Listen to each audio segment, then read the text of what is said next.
Primero, lo que sale también en el portal de CardioBrief, que son las cosas que este año pasado trajeron dudas, dubious, ¿no? Aquí busqué varias traducciones, quizás la más zanahoria es la que dice discutible. Son, primero, la denervación renal, que dice que ni el Simplicity 3, que fue el que recientemente se reportó, ni la experiencia que existía antes con las otras ensayos clínicos que se hicieron, que era menos riguroso su control, o la experiencia que hay en Europa, nos dicen que esto es superior al placebo. Luego está un boom que hubo con pruebas de laboratorio para establecer prevalencia de enfermedades cardiovasculares en los Estados Unidos, que determinó una gran indicación de estas pruebas de laboratorio, que lo que se tradujo fue en beneficio para las personas que lo indicaban o los médicos que lo indicaban y no de los pacientes, porque se descubrió, esto tiene que ser con mala conducta, se descubrió que estos médicos recibían un fee por cada prueba que mandaban. El tercero, la designación de Jerome Bax como el próximo o el presidente electo de la Sociedad Europea de Cardiología, conociendo la estrecha relación que tiene con Don Poldermans, que es ya van a ver cómo lo llaman ahora. Y de último, las stem cells en la mejoría de la fracción de eyección. Esto es mala conducta, todo lo que viene ahora. Aquí está, así lo llaman ahora, que yo no sé qué es peor, si lo llaman el desgraciado cardiólogo o el cardiólogo desgraciado, pero está totalmente desacreditado en todas partes. Este es Erasmus, su sitio de trabajo de donde fue votado, y la Erasmus Medical Center dice que ya ellos son incapaces de discriminar en cuántos hechos de mala conducta incurrió este señor, y ya envolvieron aquello y no van a tocar más el punto.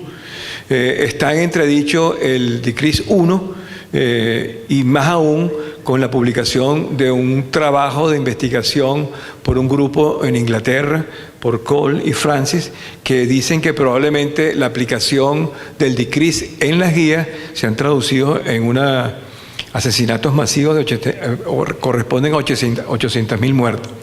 Este mismo grupo que escribió el trabajo se queja del editor de la revista porque retiró el artículo de la revista y sacó un editorial donde prácticamente se excusa de Poldermans por lo que se había publicado, que fue retirado de la revista sin ninguna justificación. Él saca su editorial y Cole y Francis se quejan de que, bueno, ¿cómo se va a enterar la gente de esta discordancia que hay si le retiraron el trabajo de la revista? Total, que esto de verdad que es bien antipático que ocurra en el gremio médico. Células madre.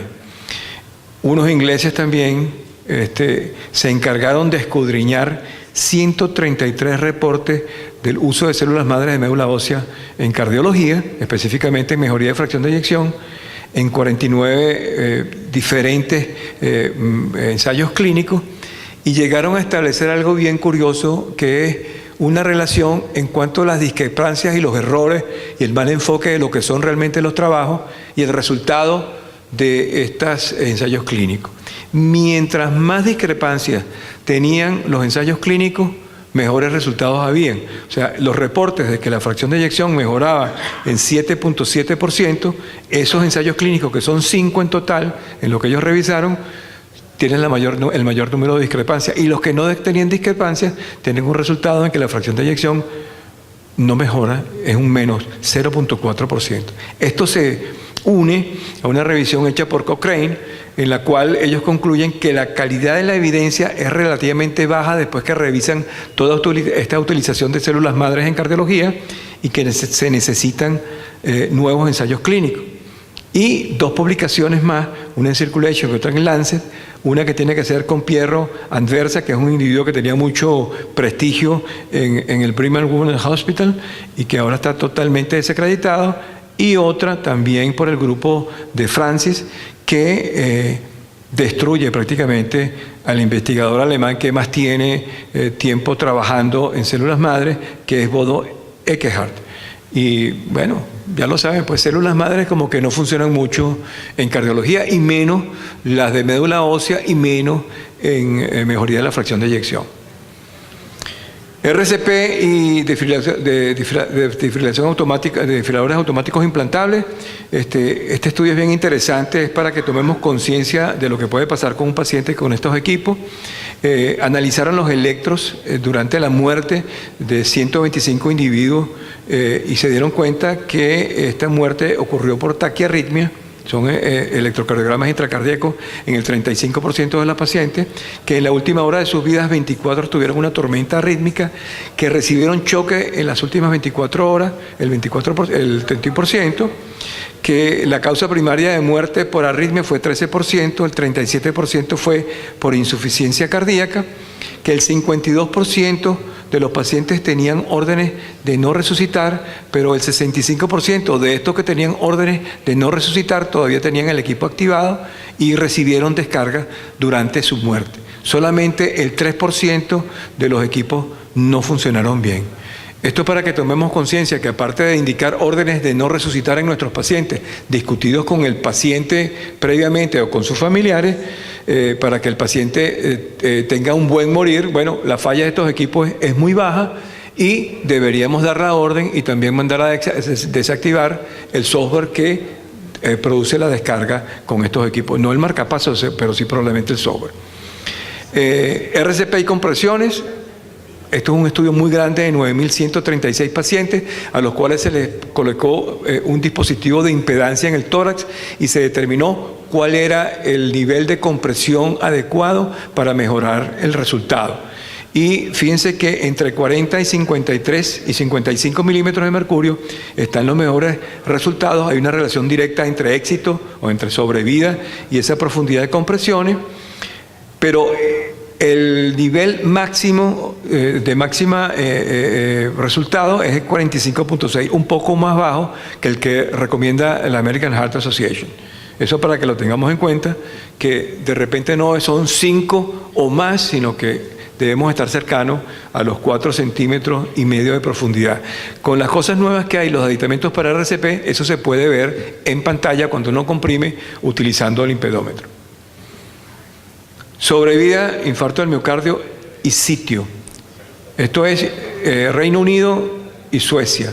120.000 pacientes en Suecia y 400.000 en el Reino Unido, en los cuales, esos son síndromes coronarios agudos, hubo una diferencia a los 30 días bien importante entre un grupo y otro. La sobrevida la muerte en el United Kingdom fue 10.5 y en Estocolmo 7.6%. Y eso dependió única y exclusivamente del tiempo para realizar la angioplastia, después de eliminar muchas otras cosas o considerar otras muchas cosas, y el uso de betabloqueantes, que varió en porcentaje en los dos sitios. Y lo otro, que lo sabemos que pasa en todas partes, es si a uno le da un infarto y no está en horas de trabajo, se muere más que si está en horas de trabajo. O sea que si viene un fin de semana, de noche o después que terminaron las horas de trabajo, el resultado de cualquier intervención o la aplicación de cualquier intervención es mucho menor.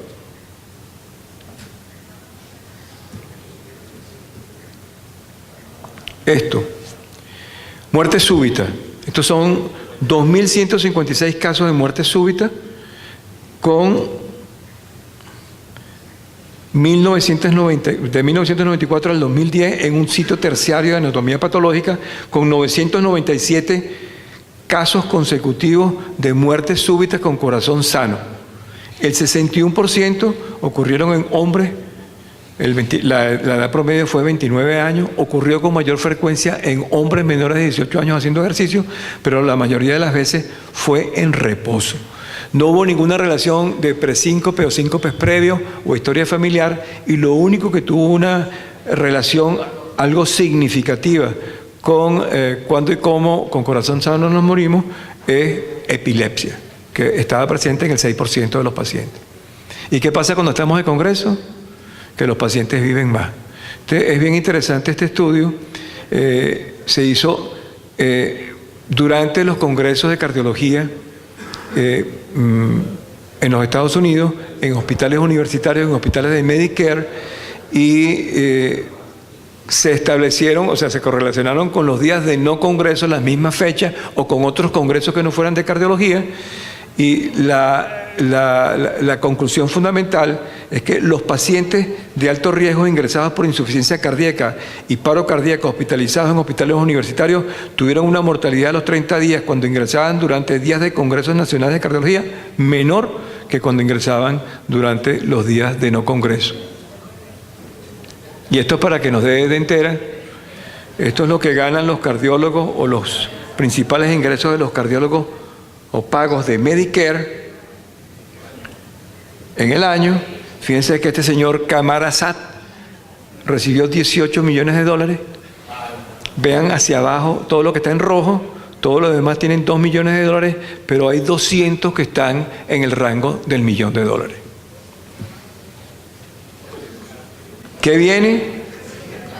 El Taylor Heart, que lo vimos los que estuvimos en ese Valentín Fuster hace 2 años, que es esto, que es el corazón sin células, que todavía no sabemos cómo le quitan las células, pero esa es la matriz que queda, y ahora lo que ya tiene esta doctora, ¿qué es eso? Es el corazón ya con células madres, bañado en células madres y latiendo. Yo creo que este es lo que viene, este es el futuro, esto es que vamos a tener probablemente un corazón, después que lo entrenen en cómo contraerse, primero en la parte de arriba y después en la parte de abajo, vamos a tener corazones de respuesta. Yo creo que con esto concluimos y podemos empezar a conversar o hablar de lo que hemos hablado este día. Gracias.